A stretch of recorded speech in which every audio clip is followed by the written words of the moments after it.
Hi guys, welcome to another episode of Integrity Bites. It's been a couple of weeks since we've done a post, but this week I want to talk about whistleblowing and the number of reports that your organisation should receive. And the reason I want to talk about that is there was an article this week in the Herald around Sydney Water and the apparent drastic rise of protected whistleblower reports or public interest disclosures that came out.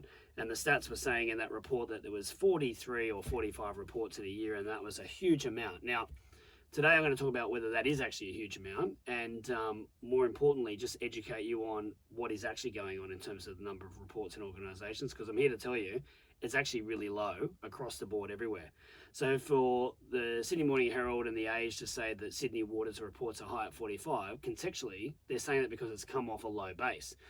I can tell you personally from all the hotline programs we run across government, corporate and sports, that reporting is low generally when you look at stats, but it is increasing. And so I think it's really important whenever we speak to clients, we get some who always think, oh, it's great, I'm getting no reports. And I'm here to tell you, if you think it's great, you're getting no reports, and you've got like a 500 or 1,000 or more employees, then I think you've got serious challenges, because the reality is there are things in your business occurring and you probably want to hear about those. So the fact that people aren't speaking up or aren't reporting should be a massive red flag for you. It's great if they're using other means in terms of informal reporting processes, speaking to management, going through a risk process, whatever the case may be, that's great. But if you're not hearing about those things and you're hanging your hat on the fact that no one's calling your whistleblower hotline, then I think you need to have a real good look at your organisation, because it means there's something amiss. So in terms of those stats, I think a good benchmark for you to consider if you're interested is to look at Navex Global's report on whistleblowing. Now, they're a massive whistleblowing company. They're a competitor of ours, but I'm happy to say that they do some really good reporting, and they've got the 2020 Regional Whistleblowing Hotline Benchmark Report. What a mouthful. But long story short, it tracks some stats for organizations, and it reports on the number of whistleblower reports per 100 employees. And I think it's a really good guide. It's probably the best you're going to get in terms of working out if your hotline's getting enough reports. And some of the stats are this, right? So North America, strongest reporting numbers that you can get per 100. You're looking at from 2017 through to 2019, they're getting 1.9 reports per 100 employees. Okay, and in 2017 through to 2.2 reports per 100 employees. Okay, really strong, really high.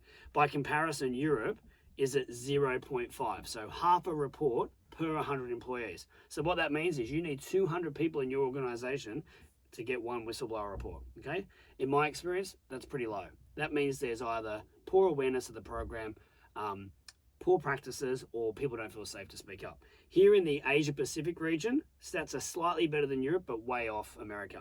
So you're looking in 2017, 0.5 reports per 100. In 18, it went up slightly to 0.6, and in 2019 up to 0.7. And that kind of correlates with what we're seeing in our business and all of the hotlines that we run for our clients. We're seeing a steady increase in reporting, and unlike what the news articles might say, I reckon that's a good thing. The reality is we all agree that stuff happens in businesses and organizations, and you want to hear about it early. So the key takeaway here is don't listen to the media and the hype around numbers doubling and all that kind of stuff. We're coming off a low base. There's low awareness of programs, but if you want a benchmark, you really should be looking at that as your benchmark. How many reports am I getting per 100 employees? So if you've got 1,000 employees, and you want to stick to these benchmarks, you should be looking at, 5, 10, 15, 20 reports, whatever the case may be. Look at the stats. And I would say to the executives and to the board members, having 0 reports is not a good thing. It's only a good thing if you're 100% certain that nothing's going on in your business, which I know that none of us are like that. So hope you find that useful. I think those stats are helpful to let you know whether you should be looking at your program in a different line. And some tips for that are better promotion, better messages from the top.